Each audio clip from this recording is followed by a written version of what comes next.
ഈശോ മിശിഹായിക്ക് സ്തുതിയായിരിക്കട്ടെ. പുറപ്പാട്, ദ ഫൈനൽ ജേണി, ഒടുവിലത്തെ യാത്ര. മരണത്തെക്കുറിച്ചുള്ള ധ്യാനങ്ങളാണ് ഈ സീരീസ്. സീറോ മലബാർ സഭയിൽ സകല മരിച്ചവരുടെയും തിരുനാൾ ആഘോഷിക്കുന്നത് ധനഹാകാലത്തെ ഒടുവിലത്തെ വെള്ളിയാഴ്ചയാണ്. ആ വെള്ളിയാഴ്ചയ്ക്ക് മുന്നോടിയായിട്ട് നമ്മൾ നടത്തുന്ന ഒരു സീരീസ് ഓഫ് ടോക്കാണ്. മരണത്തെക്കുറിച്ച് തന്നെ ധ്യാനിച്ച്, മരിച്ചവരെക്കുറിച്ച്, കടന്നു പോകലിനെക്കുറിച്ച് ഒക്കെ ധ്യാനിക്കുന്ന ഒരു സീരീസിൻ്റെ പേരാണ് പുറപ്പാട്, ദ ഫൈനൽ ജേണി, ഒടുവിലത്തെ യാത്ര. അതിന്, ഈ മരണധ്യാനത്തിന് നമ്മൾ ഡിപ്പെൻഡ് ചെയ്യുന്നത് സീറോ മലബാർ സഭയിലെ മരിച്ചവർക്ക് വേണ്ടിയിട്ടുള്ള ലിറ്റർജിയുടെ ടെക്സ്റ്റാണ്. നമ്മുടെ മൃതസംസ്കാര ശുശ്രൂഷയ്ക്ക് ഉപയോഗിക്കുന്ന പ്രാർത്ഥനകൾ, ഗീതങ്ങൾ, ഒപ്പീസിന് ഉപയോഗിക്കുന്ന പാട്ടുകൾ, ഒപ്പം മരണത്തിന് ശേഷം നടത്തുന്ന ചടങ്ങുകളിലെ ഗീതങ്ങൾ, അതിനകത്തൊക്കെയുള്ള ഈ ദൈവശാസ്ത്ര ചിന്തകളെ നമ്മൾ പ്രാർത്ഥനയാക്കുകയാണ്. ധ്യാനപൂർവം നമ്മൾ വിലയിരുത്തി പഠിക്കാനും നമ്മുടെ ജീവിതത്തിന് അതെങ്ങനെ ഉപകരിക്കുമെന്ന് ചിന്തിക്കാനും ശ്രമിക്കുകയാണ്. ഓരോ ദിവസവും ഓരോ ചെറിയ ചിന്തകൾ. ചില ദിവസങ്ങളിൽ ഒരല്പം ദൈർഘ്യമുണ്ടാകും, ചില ദിവസങ്ങളിൽ അത് വേഗം തീരും. ആ ആശയം എങ്ങനെ നമ്മുടെ ടെക്സ്റ്റിലുണ്ട് എന്നതിനെ ആശ്രയിച്ചിരിക്കും. ഇന്ന് 1-ാം ദിവസം നമ്മൾ ചിന്തിക്കുന്നത് മരണം സുനിശ്ചിതമാണ്. മരണം ഉറപ്പാണെന്ന്, മരിക്കുമെന്ന് ഉറപ്പാണ്. ഈ ഭൂമിയിൽ ജനിച്ച എല്ലാവർക്കും ഉറപ്പുള്ളൊരു കാര്യമാണ് മരിക്കും. ഞാൻ സാധാരണ ഈ പള്ളികളിലൊക്കെ വാർഷിക ധ്യാനത്തിന് മറ്റുമൊക്കെ പോകുമ്പോൾ ആൾക്കാരോട് പറയാറുള്ളൊരു കാര്യമാണ്, നിങ്ങൾക്ക് എപ്പോഴും ഒരു ചിന്ത വേണേ. എന്തെന്നറിയാമോ? നമ്മുടെ വീടിൻ്റെ മുറ്റത്ത് ഒരു പന്തൽ കെട്ടും. നമ്മുടെ വീടിൻ്റെ മുറ്റത്ത് ഒരു പന്തൽ കെട്ടും. എന്തിനുള്ള പന്തലാണത്? നമ്മുടെ അടക്കിൻ്റെ പന്തൽ, മരിച്ചടക്കിൻ്റെ പന്തൽ. അങ്ങനെ ഒരു ദിവസം നമ്മൾ ഒരുങ്ങണം. അത് ഭയപ്പാടിൻ്റെ വിഷയമൊന്നുമല്ല, അത് ഒരുക്കത്തിൻ്റെ വിഷയമാണ്. അത് റിയാലിറ്റിയാണ്, യാഥാർത്ഥ്യമാണ്. ഈ ചിന്ത നമ്മുടെ ഗീതങ്ങളിൽ ഒത്തിരി തവണ ആവർത്തിച്ചു വരുന്നുണ്ട്. ആ ഗീതങ്ങളൊക്കെ നമ്മളൊന്ന് ധ്യാനത്തോടെ മനസ്സിലാക്കാം. നമ്മൾ ഈ മരിച്ചതിന് ശേഷം വീട് വെഞ്ചരിക്കാൻ, വീട്ടിലെ കർമ്മങ്ങൾക്ക് വരുമ്പോൾ പാടുന്നൊരു പാട്ടുണ്ട്. ആ പാട്ടിനകത്ത് ഇത് വളരെ കൃത്യമായിട്ട് വരുന്നുണ്ട്. ഈ പുസ്തകം നിങ്ങളുടെ കയ്യിൽ ഉണ്ടെങ്കിൽ നല്ലതായിരുന്നു കേട്ടോ. നിങ്ങളുടെ സമീപത്തുള്ള നമ്മുടെ ക്രിസ്ത്യൻ ഷോപ്സിലൊക്കെ ഇത് കിട്ടും. അവിടെ മരിച്ചടക്കിൻ്റെ പ്രാർത്ഥനകൾ അടങ്ങുന്ന ഈ പുസ്തകം. അതിനകത്ത് പാടുന്നുണ്ട്, വീട് വെഞ്ചരിക്കുന്ന നേരത്ത് അന്ന് വന്നിട്ട് ഈ പ്രാർത്ഥന നടത്തിയിട്ട് അച്ഛൻ ഈ ഹന്നാൻ വെള്ളം തളിച്ച് വീടിൻ്റെ ഓരോ മുറിയിൽ കൂടെയും പോയിട്ട് പാടുന്നൊരു പാട്ട് കേട്ടിട്ടുണ്ടോ? നരനായുലകിൽ വന്നു പിറന്നാൽ മൃതിതാനന്ത്യം പരിപാവനമാം ഈശ്വരവിധിയാൻ ഒഴിവില്ലാർക്കും. മരണം ഈശ്വരവിധിയാണ്, ഒഴിവില്ലാർക്കും. എന്നിട്ട് പിന്നെ പാടുന്നു, തനയനിൽ നിന്നും താതനെ മരണം ദൂരയകറ്റും. നിർദ്ദയമൊരു നാൾ അമ്മയിൽ നിന്നും മകനെ അകറ്റും. അമ്മയിൽ നിന്ന് മകനെ, അപ്പനിൽ നിന്ന് സുതനെ ഒക്കെ അകറ്റും മരണം. നമ്മുടെ പ്രിയപ്പെട്ടവരെന്ന് കരുതിയിരിക്കുന്നവരൊക്കെ അകന്നു പോകാനുള്ളവരാണ്, മരണത്തിൽ യാത്ര പോകാനുള്ളവരാണ്. അതുകൊണ്ട് ആ മരണത്തെക്കുറിച്ചൊരു ഒരുക്കമുണ്ടാകണം. കൈകൾ ചലിക്കിൽ, അധരമനങ്ങിൽ, ഇനിയൊരു നാളും കണ്ണുകളിരുളും, കാതുകളടയും, കരിനിഴലുയരും.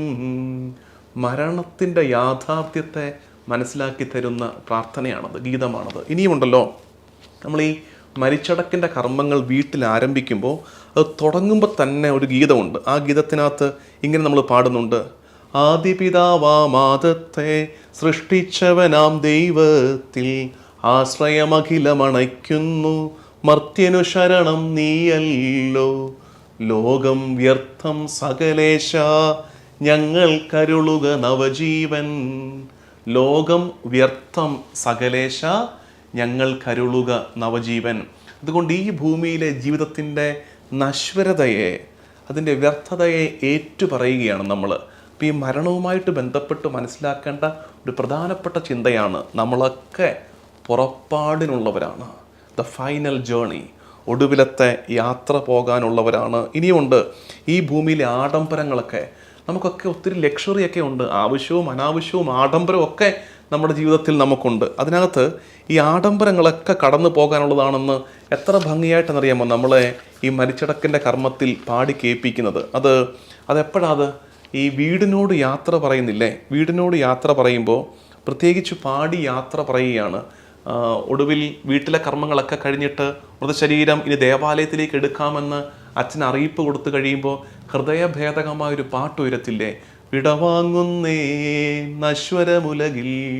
അത് പാടി വന്നു കഴിഞ്ഞിട്ട് രണ്ടാം പാദത്തിൽ പറയുന്നതാണ്, ശാശ്വത ഭാഗ്യം നരനരുളിടാൻ കഴിവില്ലാത്തോരൻ പാർപ്പിടമേ, പ്രഭയുടെ നാട്ടിൽ നിത്യവിരുന്നിൻ അണയട്ടെ ഞാൻ അന്തിമയാത്ര.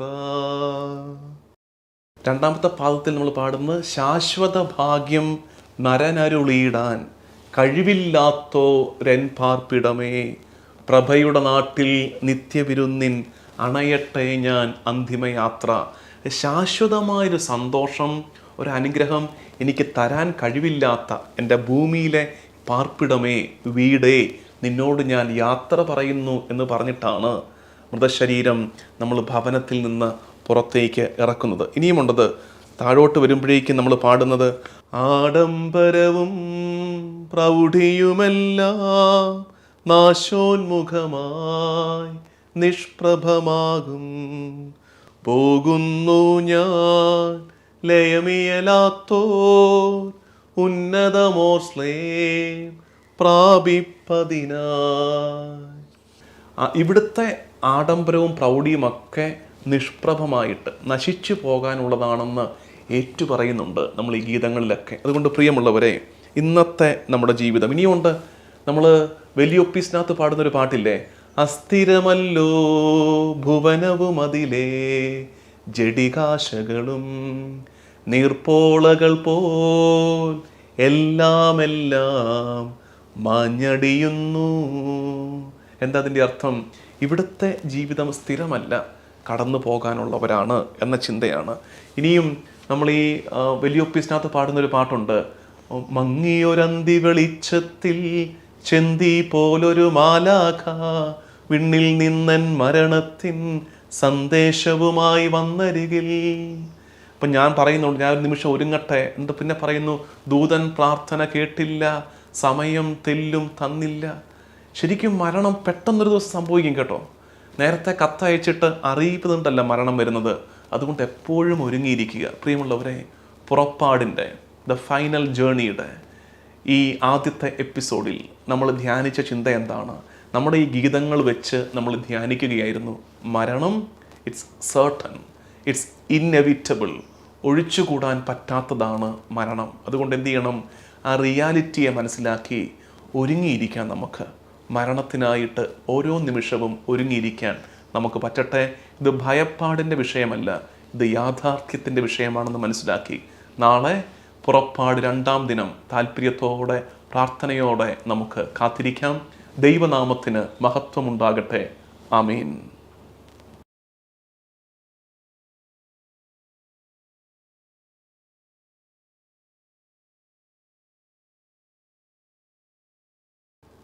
ഈശോ മിശിഹായിക്ക് സ്തുതിയായിരിക്കട്ടെ. പുറപ്പാട് ദ ഫൈനൽ ജേണി, ഒടുവിലത്തെ യാത്രയെക്കുറിച്ചുള്ള ചിന്തകൾ. 2-ാം ദിനത്തിലേക്ക് നമ്മൾ സ്നേഹത്തോടെ പ്രവേശിക്കുകയാണ്.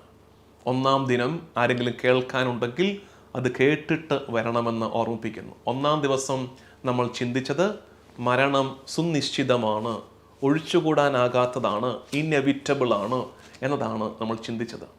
ഇന്ന് നമ്മൾ ചിന്തിക്കുന്നത് എന്തെന്നറിയാമോ? ഈ ഒടുവിലത്തെ യാത്ര പോകുമ്പോൾ മരണത്തിലൂടെ ഈ കടന്നു പോകലിൽ, ഈ പുറപ്പാടിൽ നമുക്ക് തുണയാകുന്നത് എന്താണ്? അങ്ങനെ ഒരു ചോദ്യം ചോദിക്കണം. ഇവിടെ ഒത്തിരി നേടിയെടുത്തിട്ടുണ്ട് നമ്മൾ, ഒത്തിരി കഷ്ടപ്പെട്ട് അധ്വാനിച്ച് ഒത്തിരി സ്വത്തൊക്കെ ആർജിച്ചെടുത്ത് നല്ല വീടൊക്കെ പണിത് ബാങ്ക് ബാലൻസ് ഒക്കെ കൂട്ടി വണ്ടിയൊക്കെ വാങ്ങിച്ചിട്ടിട്ടുണ്ട്. നല്ല കാര്യമാണ്. അത് ഇവിടുന്ന് നമുക്ക് ഊട്ടിക്കോ മൂന്നാറിനോ യാത്ര പോകുമ്പോൾ ഈ വണ്ടിയും ഈ വാങ്ങിച്ച നമ്മുടെ കയ്യിലുള്ള സ്വത്തുമൊക്കെ ഉപകാരപ്പെടും. ചിലവാക്കാൻ, ഈ യാത്രയിൽ ചിലവാക്കാൻ വണ്ടിയുണ്ട്, അല്ലെ ചിലവാക്കാൻ കാശുണ്ട്, പോകാൻ വണ്ടിയുണ്ട്, അതൊക്കെ ഉപകാരപ്പെടും. ഇനി വിദേശത്തേക്കൊരു യാത്ര പോകാൻ നമ്മൾ അധ്വാനിച്ചുണ്ടാക്കിയ പണം നമുക്ക് ഉപകരിക്കില്ലേ? ഉപകരിക്കും. അതുപോലെ ഈ യാത്രയിൽ നമുക്ക് ഉപകാരമാകുന്നറിയാമോ? ഉപകാരമാകുന്നത് നമ്മുടെ സുഹൃതങ്ങളാണ്. നമ്മൾ ചെയ്തു വെച്ച നന്മകളാണ് ഈ യാത്രയിൽ ഉപകരിക്കാൻ പോകുന്നത് എന്നോർക്കണേ. ഇന്നത്തെ ചിന്ത അതാണ്. മരണമെന്ന യാത്രയിൽ നമ്മുടെ കയ്യിൽ വ്യയം ചെയ്യാൻ സമ്പത്തായി എന്തുണ്ടാകണം? സുഹൃത ജീവിതം ഉണ്ടാകണം. അപ്പോൾ തിരിച്ച് സുഹൃത ജീവിതമില്ലാത്തവർ എന്താകും? അവർ ബുദ്ധിമുട്ടിലായി പോകും. അവിടെ വലിയ ഒപ്പീസിനകത്ത് ഒരു ഗീതമുണ്ട് ഈ ആശയം കൃത്യമായിട്ട് പറയുന്നത്. അവിടെ ഉപയോഗിച്ചിരിക്കുന്ന ഒരു സിമിലി, ഉപമ ഇതാണ്: ആഴി കടക്കും വർത്തകരെ പോൽ ഊഴിയിലിങ്ങനെ നീങ്ങുന്നു നാം. കവിതയാണത്. അതായത് കടൽ കടക്കുന്ന യാത്രക്കാരെ പോലെയാണ് ഈ ഭൂമിയിൽ ചരിക്കുന്ന നടക്കുന്ന നമ്മൾ. അപ്പം എന്താണ് പ്രത്യേകത? അക്കരെ എത്തുമ്പോൾ ധനമുള്ളവർ സന്തോഷിക്കും, അല്ലാത്തവർ കരയും. ധനമുള്ളവർ ആനന്ദിക്കും, അല്ലാത്തവർ സങ്കടപ്പെടും.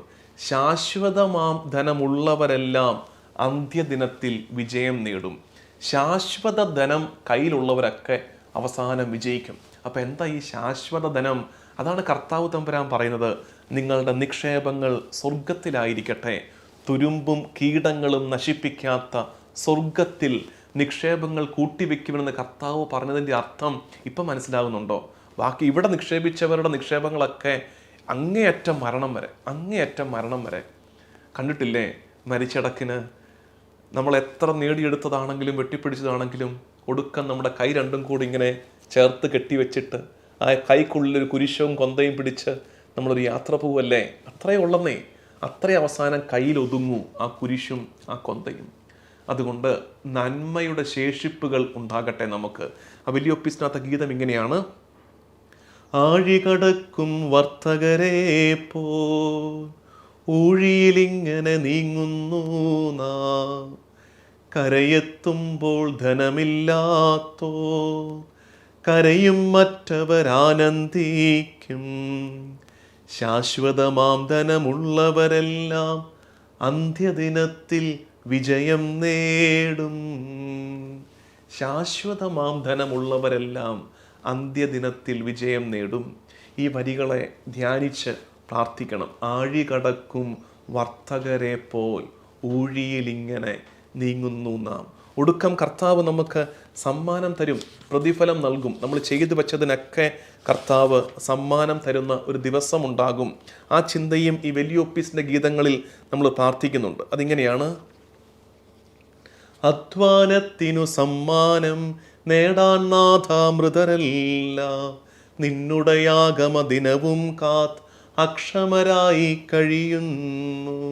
അധ്വാനത്തിനു സമ്മാനം നേടാൻ നാഥാ മൃതരെല്ലാം. എന്തധ്വാനത്തിന്? ഈ ഭൂമിയിൽ ചെയ്തു വെച്ച നന്മകളുടെ ഫലം കാണാൻ ഞങ്ങൾ കാത്തിരിക്കുന്നുവെന്ന്. ചിലത് അങ്ങനെയാണ്. നമ്മൾ ചെയ്ത നന്മ, നമ്മൾ കഷ്ടപ്പെട്ട് ചെയ്ത സുഹൃതങ്ങൾ ആരും കണ്ടിട്ടില്ല. നല്ല വാക്കൊന്നും ഇവിടെ ആരും പറഞ്ഞിട്ടില്ല. സാരമില്ല, അതൊക്കെ ഭാവിയിലേക്ക്, മരണത്തിനപ്പുറമുള്ളൊരു നാളിലേക്ക് അത് നേട്ടമായിട്ട് മാറാൻ പോവുകയാണെന്ന് എപ്പോഴും ചിന്തയുണ്ടാകണമേ. പ്രിയമുള്ളവരെ, ഇതിനോട് ചേർന്ന ഒത്തിരി നമ്മുടെ മരിച്ചടക്കിൻ്റെ ഗീതങ്ങളിലുമൊക്കെ ഈ നിക്ഷേപങ്ങൾ സൂക്ഷിക്കണം, ഇനിയൊരു യാത്രയ്ക്ക് വേണ്ട നിക്ഷേപങ്ങൾ സൂക്ഷിക്കണം എന്ന ചിന്തയുണ്ട്. അപ്പോൾ ഇന്നത്തെ ഈ പുറപ്പാടിൽ, ദ ഫൈനൽ ജേണിയുടെ ഈ 2ാം എപ്പിസോഡിൽ നമ്മൾ ചിന്തിച്ചത്, മരണമെത്തുന്ന ആ നേരത്ത് തുണയാകാൻ പോകുന്നത് നന്മയുടെ ശേഷിപ്പുകളാണെന്ന് ഓർക്കണേ. നന്മയുടെ ഭണ്ഡാരത്തിൽ എന്തെങ്കിലുമൊക്കെ ഒന്ന് ചേർത്ത് പിടിച്ച് വെച്ചേക്കണേ എന്ന് സ്നേഹത്തോടെ ഓർമ്മിപ്പിക്കുന്നു. ദൈവനാമത്തിന് മഹത്വമുണ്ടാകട്ടെ. ആമീൻ.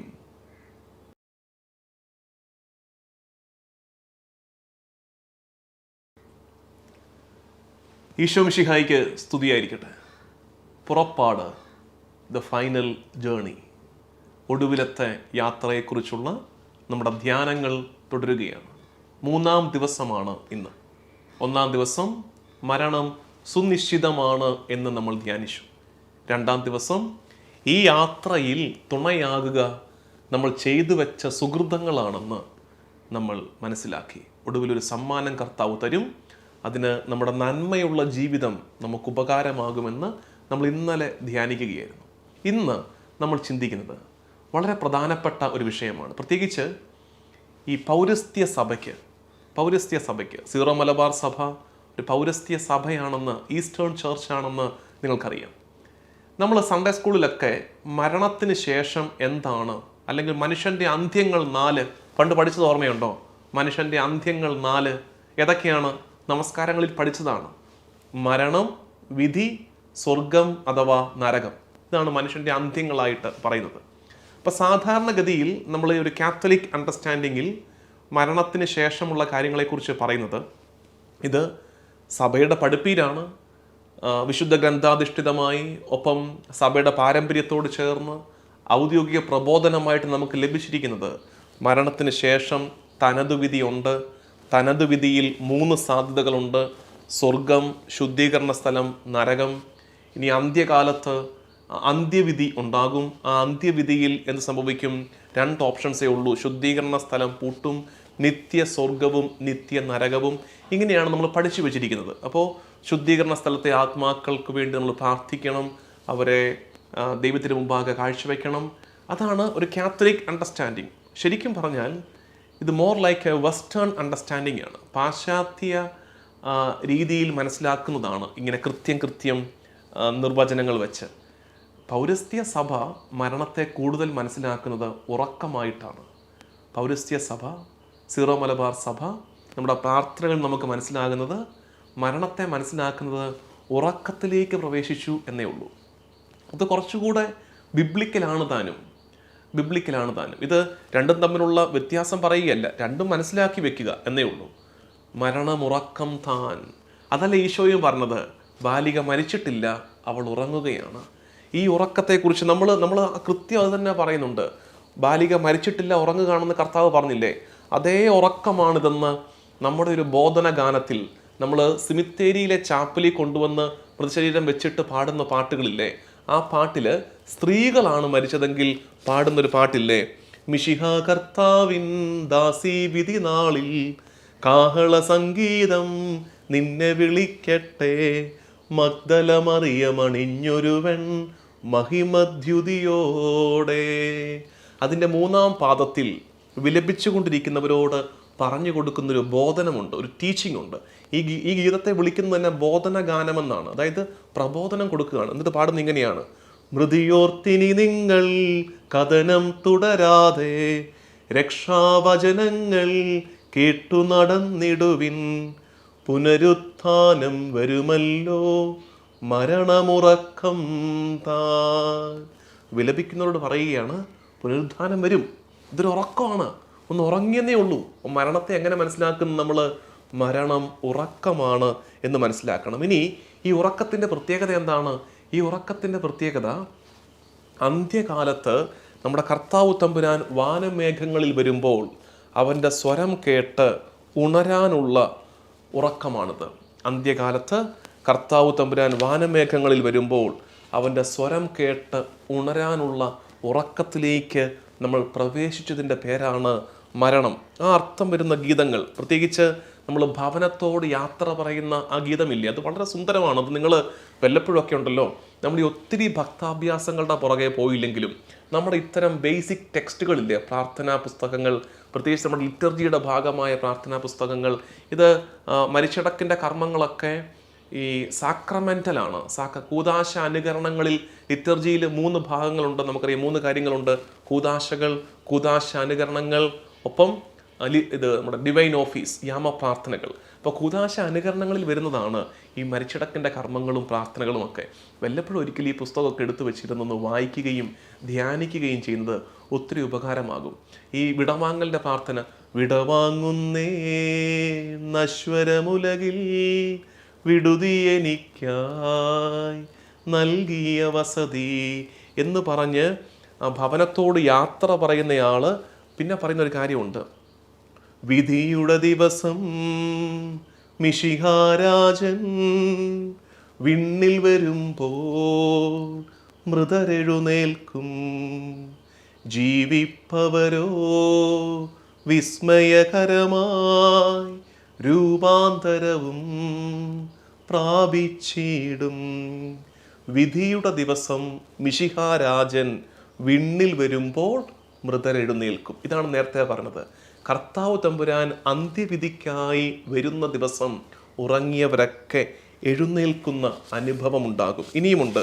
മുന്നോട്ട് പോകുമ്പം ഈ മരിച്ചടക്കിൻ്റെ കർമ്മങ്ങളിൽ തന്നെ നമ്മുടെ വിലാപയാത്ര മുന്നോട്ട് പോയിട്ട് നമ്മൾ പള്ളിയിൽ കൊണ്ടുവന്ന് കഴിഞ്ഞിട്ട് മൃതശരീരം പള്ളിയുടെ മധ്യത്തിൽ കൊണ്ടുവന്ന് കിടത്തിയിട്ട് നമ്മൾ പാടുന്നൊരു പാട്ടില്ലേ, അവരത് പറഞ്ഞപ്പോൾ ഞാൻ സന്തോഷിച്ചു, അണയുന്നീശോ മൃതരാം അഖിലർക്കും ജീവനും അതുപോൽ ശരണവും അരുളിയിടാൻ. ഈ ഗീതങ്ങളൊക്കെ ഓർമ്മയിലെത്തുന്നുണ്ട്. അപ്പം അതിനകത്ത് പാടുന്നൊരു കാര്യമുണ്ട്. മൂന്നാമത്തെ പാദത്തിൽ പാടുന്ന ഇങ്ങനെയാണ്: അവൻ ശബ്ദമുയർത്തിയപ്പോൾ ഭൂമി കുലുങ്ങി, മിശിഹാനാഥൻ ശബ്ദമുയർത്തുമ്പോൾ കല്ലറ പിളരും, മൃതരുടനെഴുന്നേൽക്കും.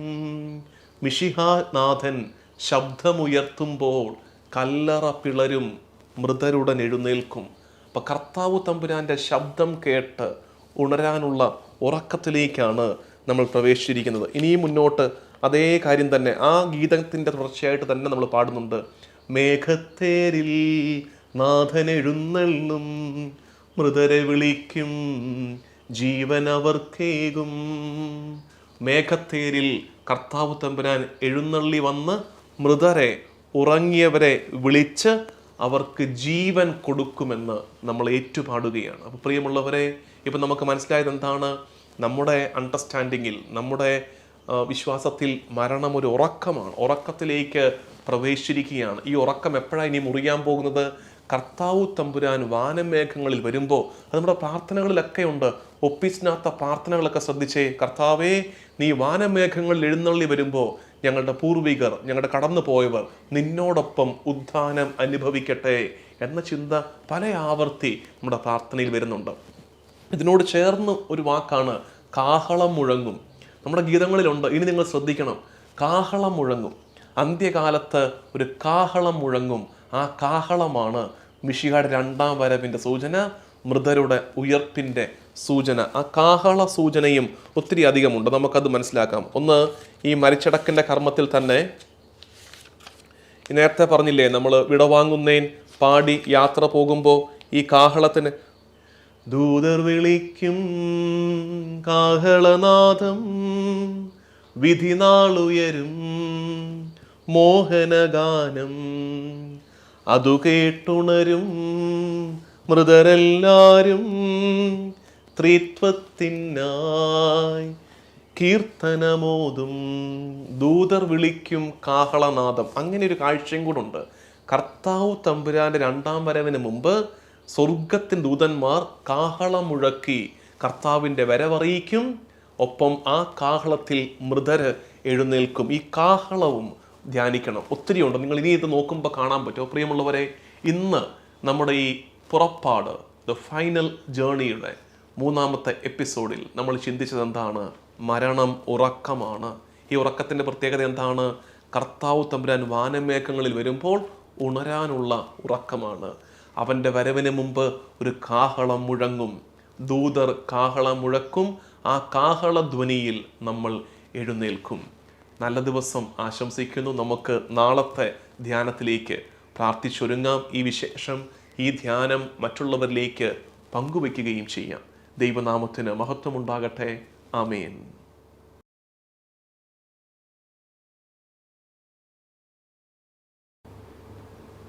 ഈശോ മിശിഹായ്ക്ക് സ്തുതിയായിരിക്കട്ടെ. പുറപ്പാട്, ദ ഫൈനൽ ജേർണി, ഒടുവിലത്തെ യാത്ര, മരണത്തെക്കുറിച്ചുള്ള നമ്മുടെ ധ്യാനം, ഈ കടന്നു പോകലിനെ കുറിച്ചുള്ള നമ്മുടെ ധ്യാനം. സീറോ മലബാർ സഭയിൽ സകല മരിച്ചവരുടെയും തിരുനാൾ ആഘോഷിക്കുന്നതിനൊരുക്കമായിട്ട് 10 ദിവസത്തെ ധ്യാന ശുശ്രൂഷയിലൂടെ നമ്മൾ കടന്നു പോയിക്കൊണ്ടിരിക്കുകയാണ്.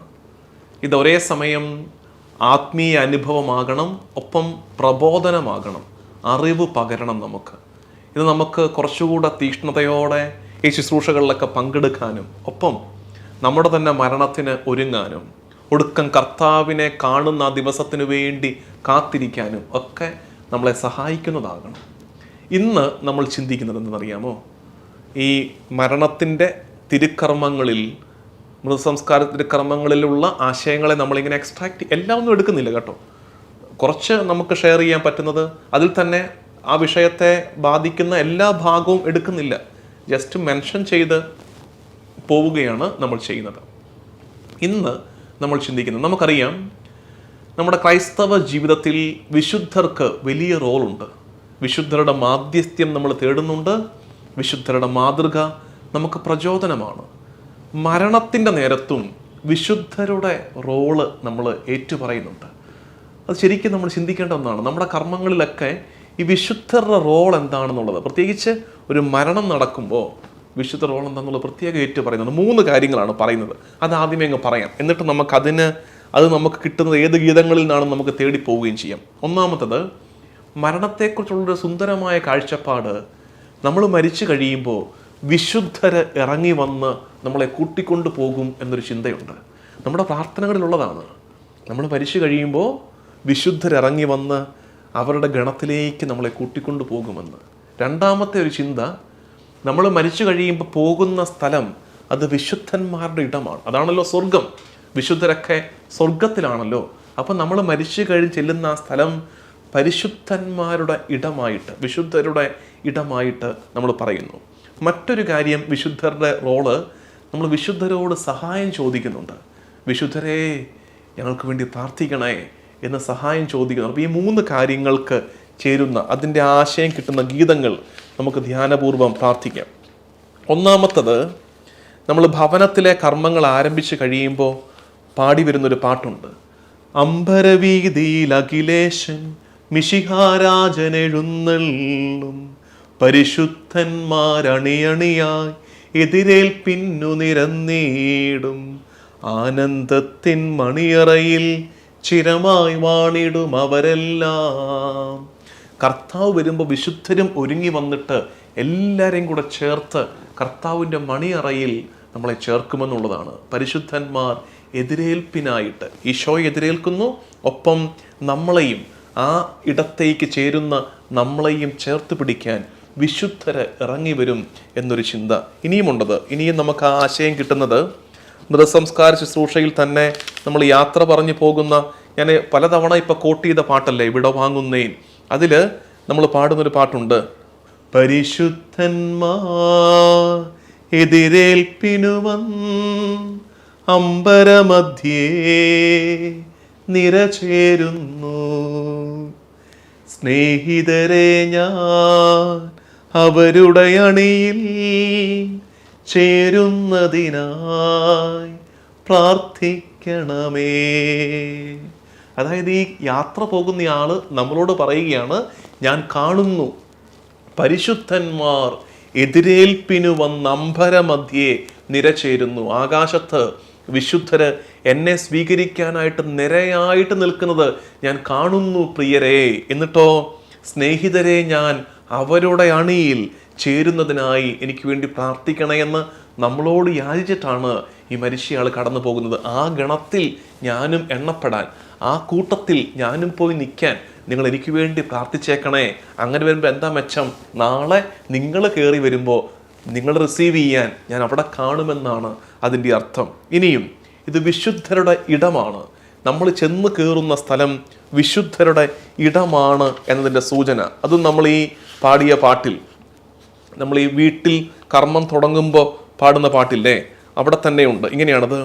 നൃപനാം മിശിഹ കർത്താവേ വാഴ്ത്തിപ്പാടി നമിക്കുന്നേ, വിശ്വത്തിൻ്റെ വിധാതാവേ നൽകണമേ പുനരുത്ഥാനം, പരിശുദ്ധന്മാർ വാഴുമിടം ചേർക്കണമെന്നെയും അഖിലേശ. പരിശുദ്ധന്മാർ വാഴുമിടം ചേർക്കണമെന്നെയും അഖിലേശ. നിന്റെ വിശുദ്ധർ വാഴുന്ന, അവർ കുടികൊള്ളുന്ന ഇടത്തിൽ കർത്താവ് തമ്പുരാനെ നീ എന്നെയും ചേർക്കണമേ എന്ന് നമ്മൾ പ്രാർത്ഥിക്കുകയാണ്. വീണ്ടും ഈ വിടവാങ്ങൽ പ്രാർത്ഥനയിൽ, ഭവനത്തിൽ നിന്നുള്ള വിടവാങ്ങൽ പ്രാർത്ഥനയിൽ ഇതേ ആശയം നമ്മൾ പ്രാർത്ഥിക്കുന്നത്. വിടവാങ്ങുന്നേൻ ഗീതത്തിൻ്റെ ആദ്യ പാദത്തിൽ തന്നെ ഈ കാര്യം പറയുന്നുണ്ട്. പരിശുദ്ധന്മാർ വാഴുമിടം, അതിനെക്കുറിച്ച് ഇങ്ങനെയാണ് പറയുന്നത്. വിടവാങ്ങുന്നേ നശ്വരമുലകിൽ വിടുതിയെനിക്കായി നൽകിയ വസതി, പരിശുദ്ധന്മാർ പരമാനന്ദം നുകരുമിടത്തിൽ പോകുന്നു ഞാൻ. പരിശുദ്ധന്മാർ വലിയ ആനന്ദം അനുഭവിക്കുന്ന ഇടത്തിലേക്ക് ഞാനും പോവുകയാണെന്ന് പറഞ്ഞിട്ടാണ് ഈ മനുഷ്യൻ ഈ കടന്നു പോകുന്നയാൾ വീട് വിട്ട് ഇറങ്ങുന്നത്, വീടിനോട് യാത്ര, ഞാൻ എങ്ങോട്ടാണ് പോകുന്നത്? ഈ വീട് വിട്ട് പരിശുദ്ധന്മാരുടെ ഇടത്തിലേക്ക് പോവുകയാണ് എന്ന് പ്രാർത്ഥിച്ചിട്ടാണ് കടന്നു പോകുന്നത്. പ്രിയമുള്ളവരെ, ഇനി ആ പ്രാർത്ഥനയുണ്ടല്ലോ, വിശുദ്ധരോട് പ്രാർത്ഥിക്കുന്ന പ്രാർത്ഥനയുണ്ട്. അത് നമ്മൾ കാണുന്നത്, നമ്മൾ ദേവാലയത്തിലേക്ക് യാത്ര ചെന്ന് കയറുമല്ലോ, മൃതസംസ്കാര ശുശ്രൂഷയിൽ വിലാപയാത്രയായിട്ട് പള്ളിയിലേക്ക് വന്ന് കയറി അവിടെ ചെന്ന് കയറുമ്പോൾ നമ്മൾ പ്രാർത്ഥിക്കുന്നത് എങ്ങനെയാണ്? നിറയും മോദമോടെ വാനിൽ വാണരുളും പരിശുദ്ധന്മാരെ, കൃപയും മോചനവും ഞങ്ങൾ നേടിടുവാൻ നിധരാം പ്രാർത്ഥിപ്പിൻ. നിറയും മോദമോടെ വാനിൽ വാണരുളും പരിശുദ്ധന്മാരെ, കൃപയും മോചനവും ഞങ്ങൾ നേടിടുവാൻ നിധരാം പ്രാർത്ഥിപ്പിൻ. നിങ്ങൾ അനുഭവിക്കുന്ന ആ അനുഭവത്തിലേക്ക് ഞങ്ങളും പ്രവേശിക്കാൻ ഞങ്ങൾക്ക് വേണ്ടി പ്രാർത്ഥിക്കണേ എന്നാണ്. അതുകൊണ്ട് പ്രിയമുള്ളവരെ, നമ്മുടെ ആത്മീയ ജീവിതത്തിൽ വിശുദ്ധർക്ക് വലിയ റോളുണ്ട്. അത് ജീവിച്ചിരിക്കുമ്പോഴും മരിക്കുമ്പോഴും നമ്മുടെ മുമ്പേ ഈ ജീവിതം വലിയ വിശുദ്ധിയോടെ ജീവിച്ച് കടന്നു പോയ വിശുദ്ധർക്ക് വലിയ റോളുണ്ടെന്ന് ഓർത്തേക്കണേ. എന്തൊക്കെയാണ് അവരെക്കുറിച്ച് നമ്മൾ മരണത്തോട് ബന്ധപ്പെടുത്തി മനസ്സിലാക്കിയത്? ഒന്ന്, നമ്മൾ മരിച്ചു കഴിയുമ്പോൾ നമ്മളെ കൂട്ടിക്കൊണ്ടു പോകാൻ പരിശുദ്ധന്മാർ അണിയണിയായി വരും, അവർ നിരചേർന്ന് നിൽക്കും. രണ്ടാമത്തത്, നമ്മൾ ചെന്ന് കയറുന്നത് വിശുദ്ധന്മാർ കുടികൊള്ളുന്ന ഇടത്തിലാണെന്ന് ഓർത്തേക്കണേ, പരിശുദ്ധിയുടെ ഇടത്തിലേക്കാണ്. മൂന്നാമത്, വിശുദ്ധന്മാരെ, നിങ്ങൾ അനുഭവിക്കുന്ന ആ കൃപയുടെ അനുഭവം ഞങ്ങൾക്കും ലഭിക്കുവാൻ ഞങ്ങൾക്ക് വേണ്ടി നിതരാം പ്രാർത്ഥിപ്പിൻ. ഇന്നത്തെ ധ്യാനം പ്രാർത്ഥനയോടെ ഇനിയും ധ്യാനിക്കണം, കേൾക്കണം. ഒപ്പം നാളത്തെ ദിവസത്തിലെ 5-ാം നാളിലെ ധ്യാനത്തിനായി പ്രാർത്ഥനയോടെ ഒരുങ്ങുകയും ചെയ്യാം. ദൈവനാമത്തിന് മഹത്വമുണ്ടാകട്ടെ. ആമേൻ.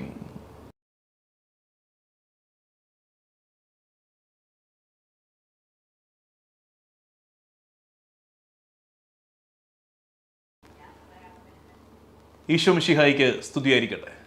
പുറപ്പാട്, ദ ഫൈനൽ ജേർണി, ഒടുവിലത്തെ യാത്ര. മരണത്തെക്കുറിച്ചുള്ള ചിന്തകൾ തുടരുകയാണ്. 5-ാം നാളിലേക്ക് നമ്മൾ എത്തുകയാണ്. ഇന്ന് നമ്മൾ ചിന്തിക്കുന്ന വിഷയം കരയരുത്. മരണത്തെക്കുറിച്ചുള്ള നമ്മുടെ വിചാരങ്ങളിൽ പ്രധാനമായിട്ടും വരേണ്ട ഒരു ചിന്തയാണ് കരയരുത്. കാരണം കർത്താവ് തമ്പുരാൻ നമ്മളോട് പറയുന്ന വാക്കാണ് അത്. പ്രത്യേകിച്ച് ഈ ബാലിക മരിച്ചിട്ട് അവളെ ഉയർപ്പിക്കാനായി കർത്താവ് ചൊല്ലുന്ന ഒരു രംഗമില്ലേ, ചെല്ലുന്ന രംഗത്ത് ഇവരുടെ വിലാപം കണ്ടിട്ട് കർത്താവ് പറയുന്നത് അതാണ്, കരയാതിരിക്കുക, ബാലിക മരിച്ചിട്ടില്ല, ഉറങ്ങുകയാണ്, വിലപിക്കരുത്. ശരിക്കും ഇന്നത്തെ ഈ ടോപ്പിക് ഉണ്ടല്ലോ, ഇതൊരു സമഗ്രമായ ഒരു കൈകാര്യം ചെയ്യലൊന്നും ആകില്ല. എന്നാലും ചെറുതായിട്ട് നമ്മളൊന്ന് ധ്യാനിക്കുകയാണ്, നമ്മൾ ഒരുമിച്ചൊന്ന് പ്രാർത്ഥിക്കാൻ ശ്രമിക്കുകയാണ്.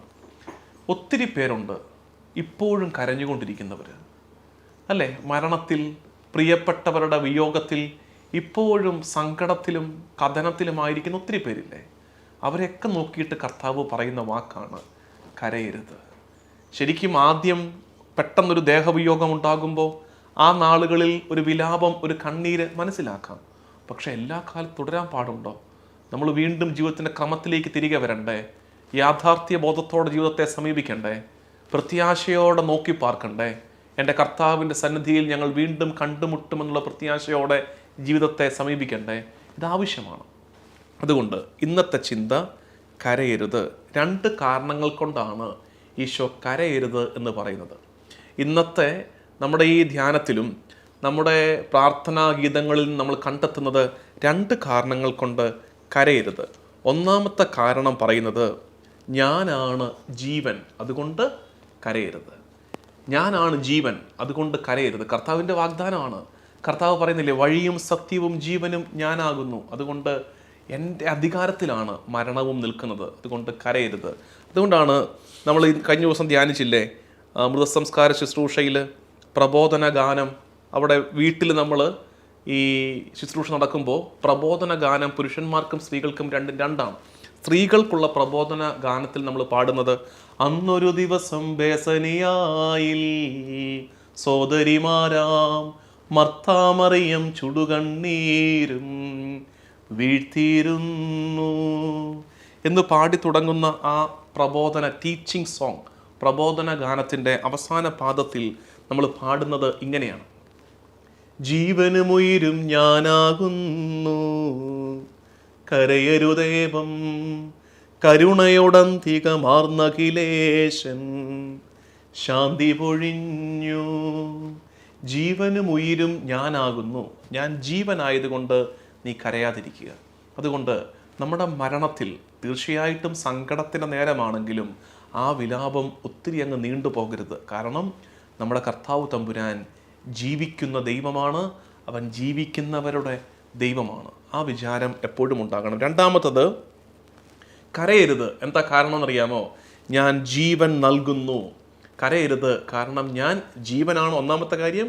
രണ്ട്, ഞാൻ ജീവൻ നൽകുന്നവനാണ്. അത് നമുക്ക് കാണാൻ പറ്റുന്നത് മൃതസംസ്കാര ശുശ്രൂഷയിൽ തന്നെ ദേവാലയത്തിൽ എത്തിക്കഴിയുമ്പോൾ അണയുന്നീശോ മൃതരാമഖിലർക്കും, അതാ പെട്ടെന്ന് നമുക്ക് കണക്ട് ചെയ്യുന്നത്. കാരണം ദേവാലയത്തിലേക്ക് മൃതശരീരം കൊണ്ടുവച്ച് കഴിഞ്ഞിട്ട് നമ്മൾ പാടുന്ന ആദ്യത്തെ പാട്ട് അതാണ്.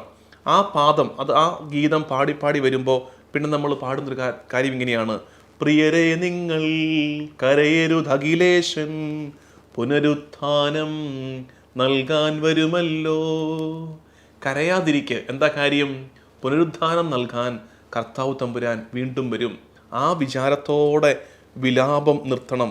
ഇനിയുമുണ്ട്, നമുക്ക് മുന്നോട്ട് പോകുമ്പോൾ കാണാൻ പറ്റുന്നത് മൃതസംസ്കാര ശുശ്രൂഷയിൽ അടുത്ത പ്രബോധന ഗാനത്തിൽ നമ്മൾ കഴിഞ്ഞ ദിവസം ധ്യാനിച്ച ഭാഗമാണ്. സെമിത്തേരിയിൽ വെച്ചൊരു പ്രബോധന ഗാനമുണ്ടല്ലോ, ഈ പടുപ്പീരിൻ്റെ ഗാനമുണ്ട്. ആ ഗാനത്തിൻ്റെ അവസാന പാദം: മൃതിയോർത്തിനി നിങ്ങൾ കഥനം തുടരാതെ, മരണമോർത്ത് ഇനി നിങ്ങൾ കരയാതിരിക്കുക. മൃതിയോർത്തിനി നിങ്ങൾ കഥനം തുടരാതെ, രക്ഷാവചനങ്ങൾ കേട്ടു നടന്നിടുവിൻ, പുനരുത്ഥാനം വരുമല്ലോ മരണമുറക്കം താൻ.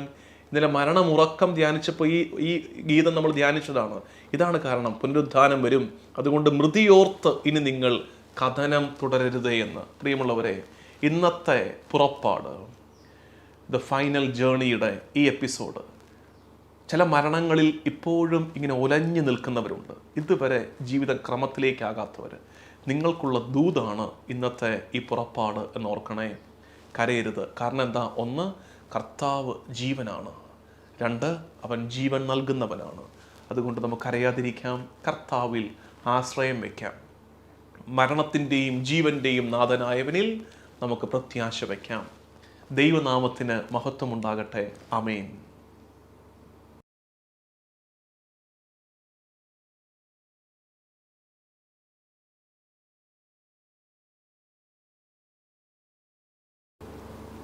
ഈശോ മിശിഹായിക്ക് സ്തുതിയായിരിക്കട്ടെ. പുറപ്പാട്, ദ ഫൈനൽ ജേണി, ഒടുവിലത്തെ യാത്രയെക്കുറിച്ചുള്ള ചിന്തകൾ തുടരുകയാണ്. ഇത് 6-ാം നാൾ. സകല മരിച്ചവരുടെയും തിരുനാളിന് നമ്മൾ ഒരുങ്ങിക്കൊണ്ടിരിക്കുകയാണ്. ഇന്ന് നമ്മൾ ചിന്തിക്കുന്ന വിഷയം മരണത്തെ സംബന്ധിച്ച് മരിച്ചടക്കിൻ്റെ കർമ്മങ്ങളിൽ നിന്നും ഗീതങ്ങളിൽ നിന്നും മനസ്സിലാകുന്ന ഒരു ചിന്ത ആനന്ദം എന്നതാണ്. മരണത്തിനപ്പുറത്ത് ഒരാനന്ദമുണ്ടെന്ന് നമ്മൾ വിശ്വസിക്കുകയും ഏറ്റുപറയുകയും ചെയ്യുന്നുണ്ട് നമ്മുടെ ഗീതങ്ങളിലൂടെ. ഞാൻ സാധാരണ ഇങ്ങനെ ആളുകളെ കാണുമ്പോൾ ക്ലാസ്സിനിടയ്ക്കൊക്കെ ചോദിക്കാറുണ്ട്, സങ്കടങ്ങൾ മാറാൻ പ്രാർത്ഥിക്കാറുണ്ടോ? ഉണ്ട്. 60 വയസ്സ് കഴിഞ്ഞൊരു കൈ പൊക്കിക്കേ, സങ്കടങ്ങൾ മാറാൻ പ്രാർത്ഥിക്കുന്ന 60 വയസ്സ് കഴിഞ്ഞൊരു കൈ പൊക്കിക്കേ എന്ന് പറയുമ്പോൾ കുറേ പേര് കൈ പൊക്കും. അപ്പോൾ ഞാൻ ചുമ്മാ സ്നേഹത്തോടെ ചോദിക്കും, എൻ്റെ പൊന്ന് കാരണവന്മാരെ, ചേട്ടന്മാരെ, ചേച്ചിമാരെ, നിങ്ങൾക്ക് ഇതുവരെ മനസ്സിലായിട്ടില്ലേ സങ്കടങ്ങളൊന്നും മാറാൻ പോകുന്നില്ലെന്ന്? ഈ ഭൂമിയിലെ ജീവിതത്തിൻ്റെ ഭാഗമാണ് സങ്കടങ്ങൾ, കണ്ണീര് ഒക്കെ ഇതിൻ്റെ ഭാഗമാണ്. ഒരെണ്ണം മാറിയാലും അടുത്തത് ഉടനെ വന്നോളും. അത് ഇതിൻ്റെ ഭാഗമാണ്, part and parcel of the life. സങ്കടങ്ങൾ മാറിയിട്ട് ഭൂമിയിൽ ജീവിതമൊന്നുമില്ല, അതൊക്കെ തെറ്റിദ്ധാരണയാണ്. സങ്കടങ്ങളൊക്കെ ഉണ്ട്. പിന്നെ ഇതിൽ നിന്നൊരു വിമോചനം ലഭിക്കുന്നത്, യഥാർത്ഥമായ മാറ്റമില്ലാത്ത ആനന്ദത്തിലേക്ക് നമ്മൾ പ്രവേശിക്കാൻ പോകുന്ന എപ്പോഴാണ്? മരണത്താലെയാണ്. അതുകൊണ്ട് ക്രിസ്ത്യാനിക്ക് മരണം ആനന്ദത്തിലേക്കുള്ള പ്രവേശനം കൂടിയാണ്. പറയുമ്പോൾ ഒരു സങ്കടമുണ്ട്, നമുക്ക് നമ്മുടെ പ്രിയപ്പെട്ടവരെ കൺമുമ്പിൽ നിന്ന് മാഞ്ഞു പോകുന്നതിൻ്റെ നൊമ്പരമുണ്ട്, ഒക്കെ ശരിയാണ്. പക്ഷെ അതിനപ്പുറത്ത് ഇത് ആനന്ദത്തിലേക്കുള്ള പ്രവേശനമാണ്. ആനന്ദം, ബ്ലിസ് എക്സ്പീരിയൻസ്, ജോയ്. കേവലം ഒരു സന്തോഷാനുഭവമല്ല, മാറ്റമില്ലാത്ത, ഇനി ഒരിക്കലും നമ്മളിൽ നിന്ന് എടുത്തു മാറ്റപ്പെടാത്തൊരു ആനന്ദത്തിലേക്ക് നമ്മൾ പ്രവേശിക്കുകയാണ്. ആ ചിന്ത നൽകുന്ന ഗീതങ്ങൾ ഒട്ടനവധിയുണ്ട്. നമുക്കൊന്ന് രണ്ടെണ്ണം മനസ്സിലാക്കാം. ഒന്നാമത്തത്, വീട്ടിൽ നമ്മൾ പ്രാർത്ഥന തുടങ്ങിക്കഴിയുമ്പോൾ, ഭവനത്തിലെ പ്രാർത്ഥന തുടങ്ങിക്കഴിയുമ്പോൾ ആദ്യം പാടുന്ന ഗീതമുണ്ട്. ആ ഗീതം തന്നെ ഇങ്ങനെയാണ്: നൃപനാം മിശിഹ കർത്താവേ, അഴലും മരണവുമില്ലാതെ ജീവൻ വിളയും രാജ്യത്തിൽ വാനവരോടെ ചിരകാലം ആനന്ദത്തോടു വാണിടുവാൻ ദാസനു വരമിന്നരുളേണം. അഴലും മരണവും ഒന്നുമില്ലാത്ത ഒരു ലോകത്തിൽ ആനന്ദത്തോടെ വാണരുളാൻ കർത്താവേ, നിന്റെ വരമെനിക്ക് അരുളണമേ, നൽകണമേ. എന്താ അത്? ഈ മരണത്തിനപ്പുറമുള്ള ആനന്ദാനുഭവത്തിൻ്റെ ജീവിതം. ഇനിയുമുണ്ട് ഈ സമാനമായ ആശയം. നേരത്തെ നമ്മൾ ചിന്തിച്ചതാണ്, പരിശുദ്ധന്മാരുടെ ഇടമാണെന്നൊക്കെ പറഞ്ഞില്ലേ? ആ ഇടത്തിൻ്റെ പ്രത്യേകതയായിട്ട് പറയുന്നത് ആനന്ദത്തിൻ്റെ ഇടമാണ്. അമ്പരവീതിയിൽ അഖിലേശൻ മിശിഹാരാജൻ എഴുന്നള്ളും, പരിശുദ്ധന്മാരണിയണിയാ എതിരേൽപ്പിന്നു നിരന്നീടും. ആനന്ദത്തിൻ മണിയറയിൽ ചിരമായി വാണിടും അവരെല്ലാം. എന്നെ സ്വീകരിക്കുന്ന വിശുദ്ധരും ചെന്ന് കയറുന്ന ഞാനും കൂടെ എവിടെ ജീവിക്കും? ഇനി ആനന്ദത്തിൻ്റെ മണിയറയിൽ ജീവിക്കും. അതാണ് മരണപ്പെട്ട് കടന്നു പോകുന്ന ഒരാളുടെ പ്രത്യാശ. ആനന്ദത്തിൻ്റെ മണിയറയിൽ ജീവിക്കും. ഇനിയും മരിച്ചടക്കിൻ്റെ കർമ്മങ്ങൾ മുന്നോട്ട് പോകുമ്പോൾ വിടവാങ്ങുന്നേൻ എന്ന ഗീതം, വിടവാങ്ങുന്നേൻ എന്ന ഗീതത്തിൻ്റെ സ്റ്റാർട്ടിങ് തന്നെ എത്ര പ്രാവശ്യം നമ്മൾ റെഫർ ചെയ്തല്ലേ ഇതിനിടയ്ക്ക്. വിടവാങ്ങുന്നതിൻ്റെ ആദ്യ പാദത്തിൽ തന്നെ ഈ പരമാനന്ദം, നിസ്സാര ആനന്ദമൊന്നുമല്ല, ഏറ്റവും ഉദാത്തമായ, ഏറ്റവും അവർണ്ണനീയമായ ആനന്ദാനുഭവത്തിലേക്ക് ഞാൻ ടാറ്റ പറഞ്ഞു പോവുകയാണേ എന്ന് പറഞ്ഞിട്ടാണ് വീട് വിട്ട് മരണപ്പെട്ടയാൾ ഇറങ്ങുന്നത്, യാത്ര പറഞ്ഞിറങ്ങുന്നത്. വിടവാങ്ങുന്നേ നശ്വരമുലകിൽ വിടുതിയെനിക്കായി നൽകിയ വസതി, പരിശുദ്ധന്മാർ പരമാനന്ദം നുകരുമിടത്തിൽ പോകുന്നു ഞാൻ. പരിശുദ്ധന്മാർ പരമാനന്ദം നുകരുമിടത്തിൽ പോകുന്നു ഞാൻ. ആനന്ദാനുഭവത്തിൻ്റെ ഇടത്തിലേക്ക്, ഈ സങ്കടത്തിൻ്റെ ഇടത്തിൽ നിന്ന് ഞാൻ യാത്ര പറയുകയാണ്. എനിക്ക് പ്രിയപ്പെട്ട വീടൊക്കെയാണ്, പക്ഷേ ഈ ജീവിതം, ഈ ശരീരത്തിലുള്ള ഈ ബലഹീനനും പാപികളുമായവരുടെ ഇടയിൽ ബലഹീനനും പാപിയുമായി ഞാൻ ജീവിക്കുമ്പോൾ നിശ്ചയമായും സങ്കടങ്ങളും മുറിവുകളും ഒത്തിരി ഉണ്ടാകും. അതിനെയൊക്കെ ഇവിടെ വിട്ടിട്ട് ആനന്ദത്തിൻ്റെ ദേശത്തേക്ക് ഞാൻ യാത്ര പോവുകയാണ് എന്നാണ് യാത്ര പറഞ്ഞിറങ്ങുന്നത്. ഇനിയുമുണ്ട്. മരിച്ചടക്കിൻ്റെ കർമ്മത്തിൽ തന്നെ നമ്മൾ ദേവാലയത്തിലെത്തി നമ്മൾ കുറച്ച് പ്രാവശ്യമായിട്ട് പറയുന്നില്ലേ, അണയുന്നീശോ മുദ്രാമഖിലർക്കും. അതിനകത്ത് പാടി താഴേക്ക് വരുമ്പോൾ പ്രാർത്ഥിക്കുന്ന പ്രാർത്ഥന ഇങ്ങനെയാണ്: അഭയം കുരിശിൽ കണ്ടവൻ അവസാനം വിധിയുടെ നാളിൽ കൈവരുമാനന്ദം. ഇവിടുത്തെ സങ്കടങ്ങളെ കർത്താവിൻ്റെ കുരിശോട് ചേർത്ത് വെച്ചവന് ഇനി ഒടുക്കം അതേ കുരിശിൽ അവൻ എന്ത് കണ്ടെത്തും? ആനന്ദം കണ്ടെത്തും. അതുകൊണ്ട് പ്രിയമുള്ളവരെ, ക്രിസ്ത്യാനിക്കു മരണം ആനന്ദത്തിലേക്കുള്ള കവാടമാണെന്ന് ഓർക്കണേ. എന്താണ് ആനന്ദം? കർത്താവിൻ്റെ കൂടെയായിരിക്കുന്ന മാറ്റമില്ലാത്ത അനുഭവം. ആ അനുഭവത്തിലേക്ക് യാത്ര പോകാൻ നമുക്കും മെല്ലെ ഒരുങ്ങണം. അപ്പോൾ ഈ ഭൂമിയിലെ സങ്കടങ്ങളൊക്കെ ഉണ്ടാകുമ്പോൾ ആ ആനന്ദത്തെ ഓർത്ത്, ഇനി ലഭിക്കാൻ പോകുന്ന ഉപരിമഹത്വത്തെ ഓർത്ത് നമുക്ക് ഈ സങ്കടങ്ങളെ കർത്താവിൻ്റെ കുരിശോട് വെച്ചിട്ട് യാത്ര തുടരാൻ പറ്റണം. ദൈവനാമത്തിന് മഹത്വമുണ്ടാകട്ടെ. ആമേൻ.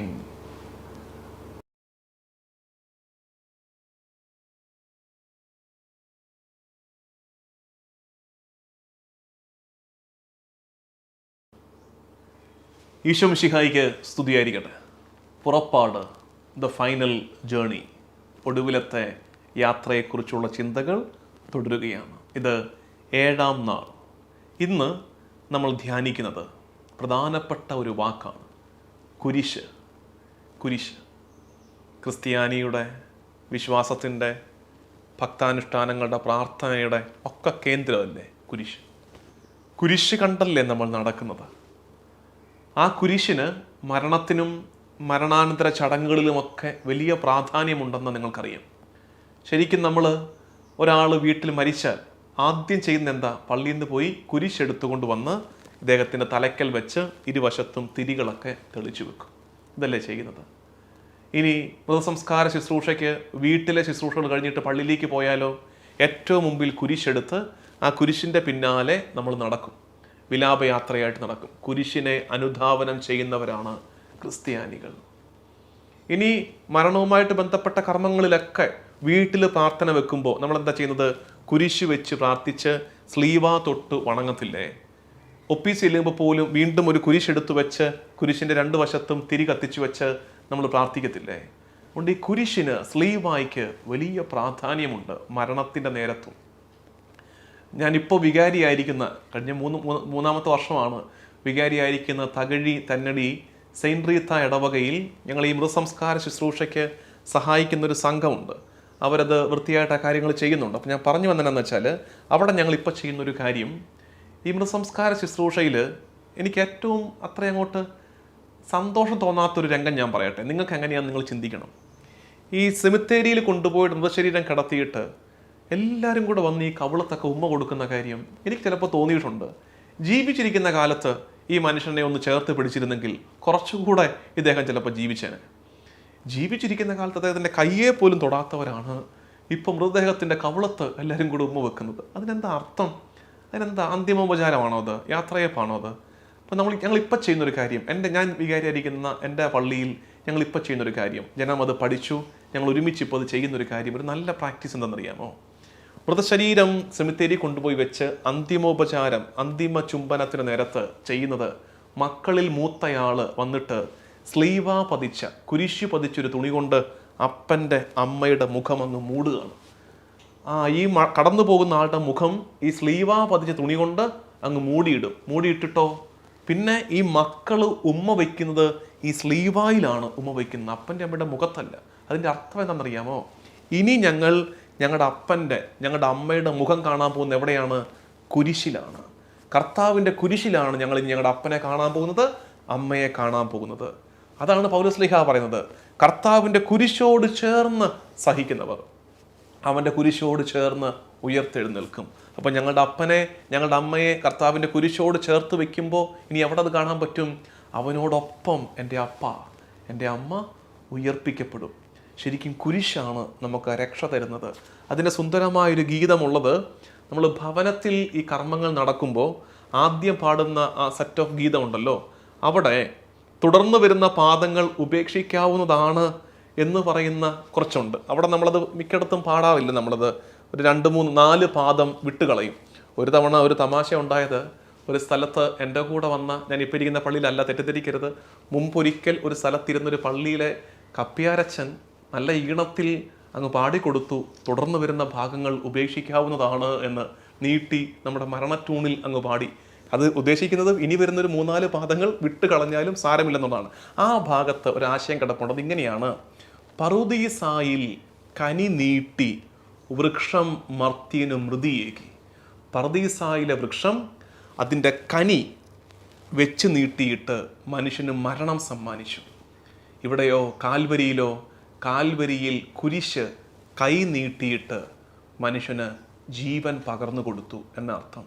കുരിശാണ് മരണത്തിൽ നിന്ന് ജീവനിലേക്ക് നമ്മളെ ഉയർത്തുന്നത്. അതിങ്ങനെയാണ്: പറുദീസായിൽ കനി നീട്ടി വൃക്ഷം മർത്യനു മൃതിയേകി, ഗാഗുൽത്തായിൽ കൈനീട്ടി കുരിശാമർത്യനുയിർപ്പേകി, മിശിഹാനാഥൻ മരണത്താൽ മരണത്തിന്മേൽ ജയമാർന്നു.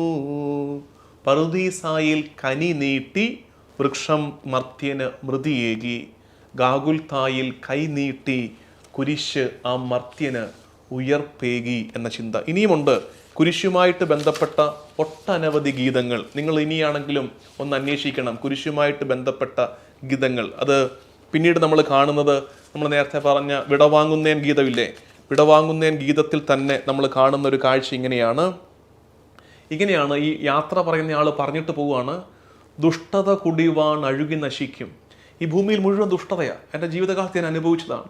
മുഴുവൻ ദുഷ്ടതയാണ്, ഒത്തിരി ദ്രോഹങ്ങളാണ് ഇവിടെ.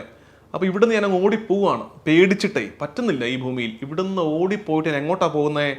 ഓടിപ്പോയിട്ട് എനിക്ക് ജീവൻ തരുന്ന എൻ്റെ കർത്താവ് തമ്പുരാൻ്റെ കുരിശിനെ ഞാൻ കെട്ടിപ്പിടിക്കാൻ വേണ്ടി പോവുകയാണെന്ന്. മരണത്തെ സുന്ദരമായിട്ട് മനസ്സിലാക്കി വെച്ചിരിക്കുന്ന നോക്കിക്കേ. ഈ ഭൂമിയിലെ കഷ്ടദുരിതങ്ങളുടെ ജീവിതം മടുത്തിട്ട്, ഇത് പറ്റാഞ്ഞിട്ട്, ജീവിക്കാൻ പറ്റുന്ന പോലൊക്കെ കർത്താവിൽ ആശ്രയം ജീവിച്ചു. ഒടുക്കം കർത്താവ് വിളിച്ചപ്പോൾ എല്ലാം അവിടെ ഇട്ടിട്ട് ഒരൊറ്റ ഓട്ടം ഓടുക. ഈ സ്കൂളിൽ നിന്ന് വിട്ടുവരുന്ന പിള്ളേർ ഓടിപ്പോയി അമ്മയെ കെട്ടിപ്പിടിക്കുന്നത് പോലെ ഓടിച്ചെന്ന് കർത്താവിൻ്റെ കുരിശിനെ കെട്ടിപ്പിടിക്കുന്ന അനുഭവമാണ് മരണം. അതിവിടെ നമ്മൾ കാണുന്നത് ഇങ്ങനെയാണ്. ദുഷ്ടത കുടിവാണഴുകി നശിക്കും ലോകമിതെന്നിൽ ഭീതിയുണർത്തി, ഓടിപ്പോയി ഞാൻ ജീവൻ പകരും കുരിശിനെ വിരവോ ആശ്ലേഷിച്ചു. ഓടിപ്പോയി ഞാൻ ജീവൻ പകരും കുരിശിനെ വിരവോട് ആശ്ലേഷിച്ചു. ഈ കുരിശിൻ്റെ ചിന്ത വരുന്ന ഗീതങ്ങൾ ഇനിയും ഒട്ടനവധിയുണ്ട്. അത് നിങ്ങൾക്ക് നൽകുന്ന ഹോംവർക്കാണ്. ഇത്തരം ദിവസമായില്ലേ, 7-ാം ദിവസമായില്ലേ, ഇനി നിങ്ങൾ ഇതെടുത്തൊന്ന് ധ്യാനിക്കുകയും പ്രാർത്ഥിക്കുകയും ചെയ്യണം. ഇങ്ങനെ മനസ്സിൽ കാണണം, പണ്ട് ഒരു വൃക്ഷം അതിൻ്റെ കനി വെച്ച് നീട്ടി നമുക്ക് പാപം സമ്മാനിച്ചെങ്കിൽ ഇന്ന് മറ്റൊരു വൃക്ഷം അതിൻ്റെ കൈ നീട്ടിയിട്ട് നമുക്ക് രക്ഷ തരുന്നു. ആ വൃക്ഷമാണ് കുരിശ്. ഓടിച്ചെന്ന് കുരിശിനെ കെട്ടിപ്പിടിക്കുന്ന അനുഭവമായിട്ട് നമുക്ക് മരണം മാറണം. അങ്ങനെ മരണത്തെ മനസ്സിലാക്കാൻ പറ്റണം. നാളെ വീണ്ടും ഒരു മരണചിന്തയിൽ നമുക്ക് വീണ്ടും കണ്ടുമുട്ടാം. ദൈവനാമത്തിന് മഹത്വമുണ്ടാകട്ടെ. ആമേൻ.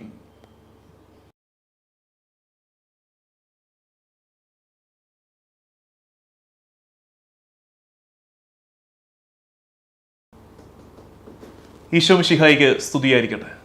പുറപ്പാട്, ദ ഫൈനൽ ജേണി, ഒടുവിലത്തെ യാത്രയെക്കുറിച്ചുള്ള ചിന്തകളുടെ 8-ാം ദിവസം. നമ്മൾ മൃതസംസ്കാര ശുശ്രൂഷയിൽ ആലപിക്കുന്ന ഗീതങ്ങളിൽ നിന്ന്, ഒപ്പീസ് പ്രാർത്ഥനകളിൽ ആലപിക്കുന്ന ഗീതങ്ങളിൽ നിന്ന് ക്രിസ്തീയ മരണധ്യാനങ്ങളെ നമ്മൾ കണ്ടെത്തുകയായിരുന്നു ഈ ദിവസങ്ങളിൽ. അതിൻ്റെ 8-ാം നാളിലേക്ക് നമ്മൾ എത്തിയിരിക്കുകയാണ്. ഇന്ന് നമ്മൾ ചിന്തിക്കുന്നത്, പ്രിയമുള്ളവരെ, നമ്മൾ അർപ്പിക്കുന്ന പരിശുദ്ധ കുർബാന ഒന്നുപോലും പാഴായി പോകുന്നില്ല എന്നാണ്. നമ്മൾ അർപ്പിക്കുന്ന പരിശുദ്ധ കുർബാന ഒന്നുപോലും പാഴായി പോകുന്നില്ല. എന്താ കാര്യം അറിയാമോ? മരണമെത്തുന്ന നേരത്ത് നമ്മൾ കർത്താവിനോട് യാചിക്കാൻ പോകുന്നൊരു യാചനയുണ്ട്. എൻ്റെ പൊന്നു കർത്താവേ, ഞങ്ങൾ കുർബാന അർപ്പിച്ചവരാണേ, അതോർത്ത് ഞങ്ങളെ നീ ചേർത്ത് പിടിക്കണേ എന്നാണ്. അത് കർത്താവിൻ്റെ വാഗ്ദാനമാണ് താനും. അത് കർത്താവിൻ്റെ വാഗ്ദാനമാണ്. ഈശോ പറയുന്നില്ലേ, ഞാൻ സ്വർഗത്തിൽ നിറങ്ങിയ ജീവനുള്ള അപ്പമാണ്, എന്നെ ഭക്ഷിക്കുന്നവൻ ഒരിക്കലും മരിക്കുകയില്ല. നിത്യതയുടെ അപ്പത്തെ സ്വീകരിക്കുന്നവർക്ക് നിത്യതയിൽ പങ്കുപറ്റാൻ പറ്റുന്നു. അതുകൊണ്ടല്ലേ നമ്മൾ പരിശുദ്ധ കുർബാന ഉയർത്തി, ഞാൻ സ്വർഗത്തിൽ നിറങ്ങിയ ജീവനുള്ള അപ്പമാകുന്നു, രക്ഷകൻ ഈശോതൻ ശിഷ്യരെ അറിയിച്ച ദിവ്യരഹസ്യം ഇതാ എന്ന് പാടി പ്രാർത്ഥിക്കുമ്പോൾ അത് തൊട്ടും പുരോഹിതം ഇത് ഉയർത്തിക്കൊണ്ട് പറയുന്നത് എന്താ?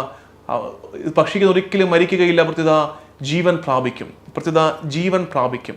ഈ കുർബാന പങ്കുപറ്റുന്നവർ നിത്യജീവന്റെ അവകാശികളായിട്ട് മാറും. നിങ്ങൾ ശ്രദ്ധിച്ചിട്ടുണ്ടോ അങ്ങനെ ഒരു പ്രാർത്ഥന? നമ്മുടെ മരിച്ചടക്കുമായിട്ടോ നമ്മുടെ ഒപ്പീസ് പ്രാർത്ഥനയുമായിട്ട് ബന്ധപ്പെട്ട് അങ്ങനെ ഒരു യാചന നിങ്ങളുടെ ശ്രദ്ധയിൽപ്പെട്ടിട്ടുണ്ടോ? കർത്താവേ, കുർബാന സ്വീകരിച്ചവരാണേ, നമ്മൾ പ്രാർത്ഥിക്കുന്നുണ്ടെന്നേ. എല്ലാ ദിവസവും പാടുന്ന ഒപ്പീസ് പാട്ടില്ലേ, നമ്മൾ പള്ളികളിൽ മിക്കപ്പോഴും കുർബാന കഴിഞ്ഞിട്ട് പാടുന്ന ഒപ്പീസ് പ്രാർത്ഥന, അല്ലെങ്കിൽ സെമിത്തേരിയിൽ പാടുന്ന ചെറിയ ഒപ്പീസ് പ്രാർത്ഥന, അതിനകത്ത് ഇങ്ങനൊരു പ്രാർത്ഥനയുണ്ട്. എങ്ങനെയാണ് പ്രാർത്ഥിക്കുന്നറിയാമോ? കർത്താവേ, നിന്റെ ശരീരം സ്വീകരിച്ച് ഞങ്ങളെ, നിന്റെ രക്തം പാനം ചെയ്ത് ഞങ്ങളെ കൈവിട്ട് കളയരുതേ. ഒടുക്കം നിത്യവിരുന്നിൽ ഇവിടെ നിന്റെ കുർബാനയിൽ പങ്കുപറ്റിയ ഞങ്ങളെ നീ സ്വർഗത്തിൽ ഞങ്ങൾക്കായി ഒരുക്കുന്ന നിത്യവിരുന്നിൽ നീ ഇരുത്തണമേ എന്ന് പ്രാർത്ഥിക്കുന്നുണ്ട്. അതേതാ പ്രാർത്ഥന? നമ്മുടെ ചെറിയ ഒപ്പീസിനകത്ത് നമ്മൾ പാടുന്നില്ലേ, അവൻ്റെ സന്തോഷത്തിൽ അവരാനന്ദിക്കും, കർത്താവേ നിൻ ശോണിതവും ദിവ്യ ശരീരവും അറിവോടെ. എന്താ ശോണിതം? രക്തം. കർത്താവേ നിൻ ശോണിതവും ദിവ്യ ശരീരവും അറിവോടെ എന്ന് വെച്ചാൽ എന്താ? ഇത് രണ്ടും കുർബാന. നിന്റെ രക്തവും നിന്റെ ശരീരവും അറിവോടെ ഉൾക്കൊണ്ട നിന്റെ ദാസരെ നിത്യവിരുന്നിൽ നീ ചേർത്തേക്കണേ എന്ന് നമ്മൾ പ്രാർത്ഥിക്കുകയാണ്. കർത്താവേ, നിൻ ശോണിതവും ദിവ്യ ശരീരവും അറിവോടെ ഉൾക്കൊണ്ടവരാം നിൻ സുതരെ നിത്യവിരുന്നിൽ ചേർക്കണമേ. അങ്ങനെ ഒരു പ്രാർത്ഥന ഉണ്ടാകട്ടെ. ഓരോ കുർബാന അർപ്പിക്കുമ്പോഴും കർത്താവേ, ഞാൻ ഇന്ന് പങ്കുപറ്റുന്ന ഈ കുർബാന എൻ്റെ ഈ ഭൂമിയിലെ ജീവിതത്തിന് വേണ്ടി മാത്രമല്ല, മരണത്തിനപ്പുറത്തേക്ക് ഞാൻ നടത്തുന്ന എളിയ നിക്ഷേപമാണ്. നിൻ്റെ കരുണയാലെ നീ എന്നെ നിത്യജീവിതത്തിലേക്ക് ചേർത്ത് പിടിക്കുന്ന അനുഭവത്തിൻ്റെ മുന്നാസ്വാദനമാണ് ഈ പരിശുദ്ധ കുർബാന എന്ന തിരിച്ചറിവോടെ ഓരോ കുർബാനയും അർപ്പിക്കാൻ നമുക്ക് പറ്റണം. ഇനിയുമുണ്ട്, പാപം മൂലം പെടയുന്ന ഞങ്ങൾക്ക് നിൻ്റെ മാംസനിണങ്ങളാണ് കർത്താവേ മരണത്തിൽ നിന്ന് കരകയറ്റാൻ പോകുന്നത്. നമ്മൾ പ്രാർത്ഥിക്കുന്നില്ലേ ഈ വലിയ ഒപ്പീസിനകത്ത്, നിന്നിൽ നിന്ന് ഞാൻ എവിടെ പോകും, എവിടെ ഒളിക്കും കർത്താവേ, നിൻ സന്നിധി വിട്ടെങ്ങോടും ഞങ്ങൾ.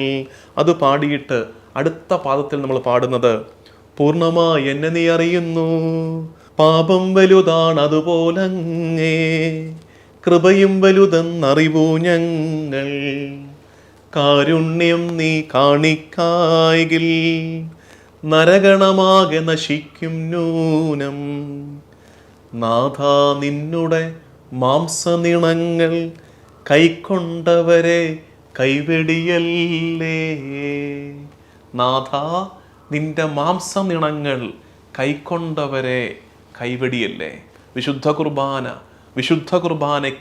കുർബാന നിത്യജീവിതത്തിലേക്കുള്ള ഒരുക്കമാണെന്ന് ഓർത്തേക്കണേ. നിത്യതയിലേക്കുള്ള നമ്മുടെ നിലവിളിയാണ് ഓരോ പരിശുദ്ധ കുർബാനയും. അതുകൊണ്ട് കുർബാന അർപ്പിക്കാൻ കിട്ടുന്ന ഒരവസരത്തെയും പാഴാക്കാതിരിക്കുക. കുർബാന വലിയ അനുഗ്രഹമായിട്ട് നമുക്കിനിയും മാറുന്നത് നമ്മൾ അറിയുകയും ചെയ്യും. നാളെ 9-ാം ദിനത്തിൽ മറ്റൊരു ചിന്തയുമായി നമ്മൾ വീണ്ടും കണ്ടുമുട്ടും. പരസ്പരം നമുക്ക് പ്രാർത്ഥിക്കാം. നമ്മുടെ കടന്നുപോയ പൂർവികരെ ഈ ദിവസങ്ങളിലൊക്കെ പ്രാർത്ഥനയിൽ ഓർക്കുകയും ചെയ്യാം. ദൈവനാമത്തിന് മഹത്വമുണ്ടാകട്ടെ. ആമേൻ.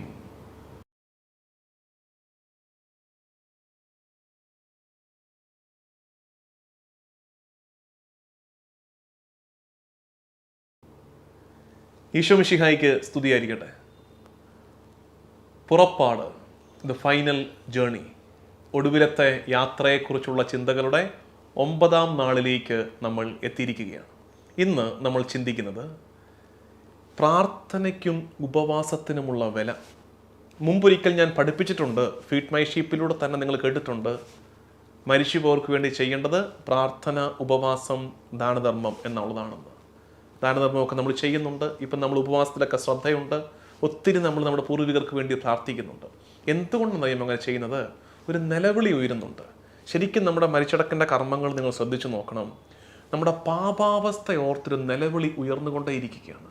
കർത്താവേ, നിൻ്റെ കരുണയിൽ ഞങ്ങൾ വിശ്വസിക്കുന്നു, ഞങ്ങളുടെ അകൃത്യങ്ങളെ നീ കാര്യമായിട്ട് എടുക്കരുതേ, അലിവോടെ ഞങ്ങളെ നോക്കണമേ എന്നർത്ഥം വരുന്ന ഒത്തിരി, ഞാൻ എല്ലാം ഒന്നും കോട്ട് ചെയ്യുന്നില്ല, ഒരെണ്ണം മാത്രം മെൻഷൻ ചെയ്യാം. നമ്മുടെ വലിയ ഒപ്പീസിനകത്തുള്ള ഈ എവിടെ ഒളിക്കും കർത്താവേ, നിൻ സന്നിധി വിട്ടെങ്ങോടും ഞങ്ങൾ, അത് തുടങ്ങുന്ന ആ ഗീത ശ്രേണി ഉണ്ടല്ലോ, അതിനകത്തൊക്കെ ഒത്തിരി തവണ ഈ പാപബോധം ഏറ്റു പറയുന്നുണ്ട്. നമ്മളിങ്ങനെ പാടുന്നുണ്ട്, ആദിയിലലിവൊടു ജന്മം നൽകി മർത്യനു നിന്നുടെ രൂപവുമേകി, പാപം ചെയ്തു നിനക്കെതിരായി കോപം പൂണ്ടു നശിപ്പിക്കല്ലേ. നാഥ, നിന്റെ അനുഗ്രഹപൂരം വർഷിക്കണമേ ഞങ്ങളിലെല്ലാം. പാപം ചെയ്തു നിനക്കെതിരായി കോപം പൂണ്ട് നശിപ്പിക്കല്ലേ. ഒരു ഭയമുണ്ട് തീർച്ചയായിട്ടും. അത് നമ്മുടെ നിസ്സാരതയെ ഓർത്തുള്ള ഭയമാണ്. അതുകൊണ്ട് നമ്മുടെ മരണത്തിനൊക്കെ നമ്മൾ ഒരുങ്ങുമ്പോൾ പ്രത്യേകിച്ച് പാപത്തിനുള്ള വിടുതൽ നമ്മൾ ആഗ്രഹിക്കണം. നല്ല മരണമെന്ന് പറയുന്നത് സാധാരണ ആൾക്കാർ പറയുന്ന കേൾക്കാറുണ്ട്, ഉറങ്ങിക്കിടക്കുകയായിരുന്നു, മരിച്ചുപോയി, നല്ല മരണമായിരുന്നു. അയ്യോ, അതല്ല നല്ല മരണം. നല്ല മരണം എന്നറിയാമോ? മരിക്കുന്ന ക്ഷണത്തിൽ സ്വർഗത്തിൽ പോകുന്ന മരണത്തിനാണ് നല്ല മരണമെന്ന് വിളിക്കുന്നത്. അപ്പോൾ അതെങ്ങനെയാണ്? അനുദപിച്ച്, കുമ്പസാരിക്കാനുള്ള സാധ്യത ഉണ്ടെങ്കിൽ കുമ്പസാരിച്ച്, രോഗീലേപനം സ്വീകരിക്കുന്നുണ്ടെങ്കിൽ സ്വീകരിച്ച്, തിരുപ്പാതയമായ വിശുദ്ധ കുർബാന സ്വീകരിച്ച്. ഈ അന്ത്യകൂദാശ രോഗീലേപനം അല്ല. പലരുടെയും തെറ്റിദ്ധാരണ അന്ത്യകൂദാശ രോഗീലേപനമാണെന്ന്. അതുകൊണ്ട് എന്ത് ചെയ്താൽ രോഗീലേപനം സ്വീകരിക്കുകയില്ല. കാരണം എന്താ, അയ്യോ ഇത് അന്ത്യകുദാശ ചെയ്ത് കഴിയുമ്പോൾ അങ്ങ് പോകേണ്ടി വരും, അതുകൊണ്ട് രോഗീലേപനം വേണ്ടെന്ന് പറഞ്ഞിരിക്കുന്നവരുണ്ട്. രോഗീലേപനം സൗഖ്യത്തിൻ്റെ കുദാശയാണ്. രോഗീലേപനം സൗഖ്യത്തിൻ്റെ കുദാശയാണ്. അത് പാപമോചനത്തിൻ്റെ കുദാശ കൂടിയാണ്. ശരിക്കും ഒരാൾ ഈ മരണത്തിന് ഒരുക്കമായിട്ട് സ്വീകരിക്കാം, നിശ്ചയമായിട്ട് മരണത്തിന് ഒരുക്കമായിട്ട് സ്വീകരിക്കാം. അതുകൊണ്ട് നമ്മുടെ പ്രാർത്ഥനയിലൊക്കെ അത്തരം സൂചനകളുണ്ട്. രോഗീലേപന ശുശ്രൂഷ നിങ്ങൾ പങ്കെടുത്തിട്ടുണ്ടെങ്കിൽ അറിയാം. രോഗിയായി അല്ലെങ്കിൽ വാർദ്ധക്യത്തിൽ മരണത്തിന് അടുത്ത് കിടക്കുന്ന ഒരാളെ നമ്മൾ തൈലം പൂശി പ്രാർത്ഥിക്കുന്നുണ്ട്. ദേവാലയ തിരുക്കർമ്മങ്ങൾ കണ്ട കണ്ണുകൾ പാപകാരണമായിട്ടുണ്ടെങ്കിൽ കർത്താവിനോട് പൊറുക്കട്ടെ, തൈലം പൂശുകയാണ് കണ്ണിൽ. തിരുവചനം പറയേണ്ട നാവ് കൊണ്ട് നീ കെട്ടത് പറഞ്ഞു പോയിട്ടുണ്ടെങ്കിൽ കർത്താവിനോട് പൊറുക്കട്ടെ, നിന്റെ അധരങ്ങളെ വിശുദ്ധീകരിക്കട്ടെ. നല്ലത് കേൾക്കേണ്ട കാതുകൾ കൊണ്ട് നീ മോശമായവ കേട്ടുപോയെങ്കിൽ കർത്താവ് പൊറുക്കട്ടെ. നല്ലത് ചെയ്യേണ്ട കൈകൾ കൊണ്ട് നീ പാപം ചെയ്തു പോയിട്ടുണ്ടെങ്കിൽ കർത്താവ് പൊറുക്കട്ടെ, തൈലം പൂശുന്നു. ഇനി കാൽപാദത്തിലേക്ക് വന്നിട്ട് ദേവാലയത്തിൽ നടന്ന നിന്റെ പാദങ്ങൾ പാപ വഴിയെ നടന്നിട്ടുണ്ടെങ്കിൽ കർത്താവ് പൊറുക്കട്ടെ, തൈലം പൂശുന്നു. ഒരുക്കുകയാണ്. രോഗീലേപനം ശരിക്കും നമ്മൾ സ്വീകരിക്കേണ്ട കൂദാശയാണ് കേട്ടോ. ഭയത്തോടെ മാറ്റിവെക്കുകയൊന്നും ചെയ്യരുത്. ഞാൻ പറഞ്ഞു വന്നത് ശരിക്കും അന്ത്യകൂദാശ പരിശുദ്ധ കുർബാനയാണ്. അന്ത്യകൂദാശ പരിശുദ്ധ കുർബാനയാണ്. അതെങ്ങനെയാണ്? അതുകൊണ്ടാണ് അതിനെ എന്ത് വിളിക്കുന്നത്? തിരുപ്പാതയം എന്ന് വിളിക്കുന്നില്ലേ? തിരുപ്പാതയം. എന്താ ഈ തിരുപ്പാതയം? പാതയം എന്നാൽ വഴിച്ചോറ്, പൊതിച്ചോറ് ആണ്. അമ്മ മകന് കെട്ടിക്കൊടുക്കുകയാണ് പാതയം.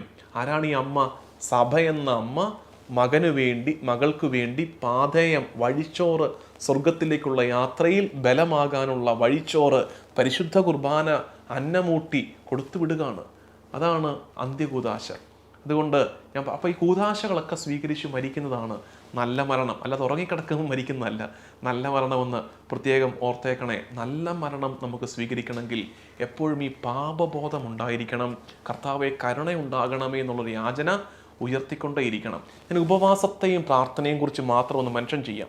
ഉപവാസത്തെക്കുറിച്ചും പ്രാർത്ഥനയെക്കുറിച്ചും നമ്മുടെ ഗീതങ്ങളിലുണ്ട്. അത് നമ്മൾ ഈ പറഞ്ഞ എവിടെ ഒളിക്കും കർത്താവേ നിൻ ആ ഗീതം പാടി വന്നു കഴിഞ്ഞിട്ട് കുറച്ച് കഴിയുമ്പോൾ 2 ആവർത്തി ഉപവാസത്തിൻ്റെ പ്രാധാന്യം, അനുതാപവും ഉപവാസവും. അനുതാപവും ഉപവാസവും കണക്റ്റഡാണ്. യൗനാനേകിയ സന്ദേശത്താൽ നിനിവേ നഗരി മനസ്സു തിരിഞ്ഞു, അനുതാപത്തോടു ചാക്കുമുടുത്ത ജനമെല്ലാം ഉപവാസമിരുന്നു, കരുണാനിധിയാമുലകിൻ നാഥൻ പൊറുതി നമുക്കും നൽകും നൂനം. കർത്താവിൻ്റെ കരുണ യാചിക്കുകയാണ് ഉപവാസം എടുത്തത്. അതുകൊണ്ട് ജീവിതകാലത്തെ നമ്മുടെ മക്കൾ ഉപവാസം എടുക്കുമെന്ന് വിചാരിച്ചുകൊണ്ടിരിക്കരുത്. നമ്മുടെ നിത്യതയെ ഓർത്ത് ഇന്നേ ഉപവാസം എടുക്കാൻ തുടങ്ങണം. കർത്താവെ എൻ്റെ ആത്മാവിനെ കാഴ്ചവെക്കുകയാണ് ഞാൻ, ഈ ഉപവാസം എടുത്ത് ഞാൻ പ്രാർത്ഥിക്കുന്നു അനുതാപത്തോടെ. താഴേക്ക് വരുമ്പം ഉപവാസത്താൽ ഹന്നനിയായും കൂട്ടരുമന്നരി തീയിൽ നടന്നു, ഉപവാസത്താൽ ദാനിയേലെന്ന സിംഹഗണത്തിൻ വായ്കൾ പൂട്ടി, ഉപവാസത്താൽ മിശിഹാനാഥൻ നരകപിശാചിൻ അപജയമേറ്റി. ഉപവാസം പവർഫുൾ ആണെന്ന് വീണ്ടും നമ്മളെ പാടി കേൾപ്പിക്കുകയാണ്. ഇനി പ്രാർത്ഥനയോ, മരിച്ചുപോർക്ക് വേണ്ടി പ്രാർത്ഥിക്കണം. അത് ഈ മരിച്ച ആൾ തന്നെ നമ്മളോട് പറഞ്ഞിട്ട് പോകുന്ന ഒരു രംഗമുണ്ട് കേട്ടോ. നമ്മുടെ മരിച്ചടക്ക കർമ്മത്തിൽ നിങ്ങൾ ശ്രദ്ധിച്ചിട്ടുണ്ടോ? അത് മരിച്ചയാൾ അദ്ദേഹം ഈ വീട് വിട്ടിറങ്ങത്തില്ലേ, വിടവാങ്ങുന്നേ നശ്വരമുലകിൽ. ആ വീട് വിട്ടിറങ്ങുമ്പോൾ ആ പ്രിയപ്പെട്ടവരോടൊരു കാര്യം പറയുന്നുണ്ട്. അതെ, ഞാനൊരു കാര്യം പറയട്ടെ, ശ്രദ്ധിച്ചേ, ഇങ്ങോട്ട് നോക്കിക്കേ എന്ന് പറഞ്ഞിട്ട് പറഞ്ഞു കൊടുക്കുകയാണ്. പ്രാർത്ഥിക്കാൻ വേണ്ടി ഇനി നിങ്ങൾ പള്ളിയിൽ പോകുമ്പോൾ എനിക്ക് വേണ്ടി കൂടെ പ്രാർത്ഥിച്ചേക്കണേ. പ്രാർത്ഥിക്കാൻ വേണ്ടി ഇനി നിങ്ങൾ ദൈവിക ഭവനത്തിൽ പോകുമ്പോൾ എനിക്ക് വേണ്ടി കൂടെ എൻ്റെ ആത്മാവിനെ ഓർത്തുകൂടെ പ്രാർത്ഥിച്ചേക്കണേ എന്നും കൂടെ പറഞ്ഞിട്ടാണ് അദ്ദേഹം വീട് വിട്ട് ഒടുവിലത്തെ ഇറങ്ങുന്നത്. അതിങ്ങനെയാണ് പാടുന്നത്: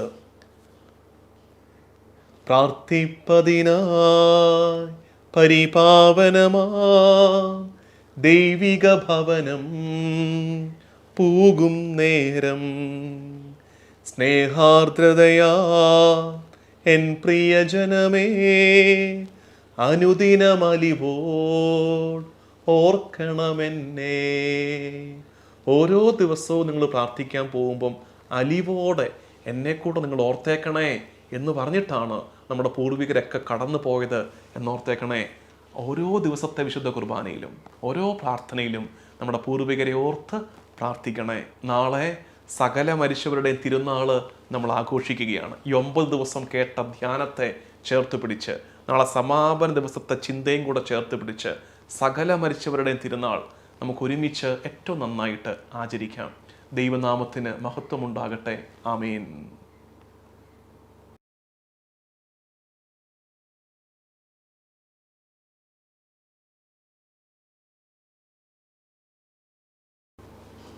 ഈശോ മിശിഹായിക്ക് സ്തുതിയായിരിക്കട്ടെ.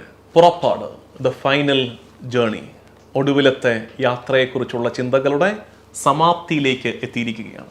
ഇതൊരു പൂർണ്ണമായ ശ്രമമായിരുന്നുവെന്ന് ഞാൻ വിചാരിക്കുന്നില്ല കേട്ടോ. പരിമിതികൾ ഒത്തിരിയുണ്ട്. എളിയവനായി ഞാൻ ഈ 10 ദിവസം കൊണ്ട് നമുക്കുള്ള സമയ പരിമിതിയിൽ നിന്നുകൊണ്ട് മരണത്തെക്കുറിച്ച് ചെറിയ ചിന്തകൾ നൽകാമെന്ന് വിചാരിച്ചെന്നേ ഉള്ളൂ. അത് ഈ 10 ദിവസം കൊണ്ട് തീർക്കാമെന്ന് വിചാരിച്ചു. ഇനി എപ്പോഴെങ്കിലുമൊക്കെ സമയം കിട്ടുമ്പോൾ നമുക്ക് കൂടുതൽ പഠനത്തിലേക്ക് പോകണം. ഇതുപോലെ തന്നെ പല വിഷയങ്ങൾ, മരണത്തെക്കുറിച്ച് പഠിച്ചതുപോലെ തന്നെ ഇനിയും ഒട്ടനവധി വിഷയങ്ങൾ നമുക്ക് പഠിക്കാനില്ലേ. അതുമൊക്കെ പഠിക്കണമെന്നും പഠിപ്പിക്കണമെന്നും ഒക്കെ ആഗ്രഹമുണ്ട്. ദൈവത്തിൻ്റെ പദ്ധതി ഇപ്പോൾ നടക്കട്ടെ. നിങ്ങളുടെ പ്രാർത്ഥനയിലും ഓർക്കുക. ഫീഡ് മൈ ഷീപ്പിൻ്റെ ശുശ്രൂഷകളെ ഓർക്കുക.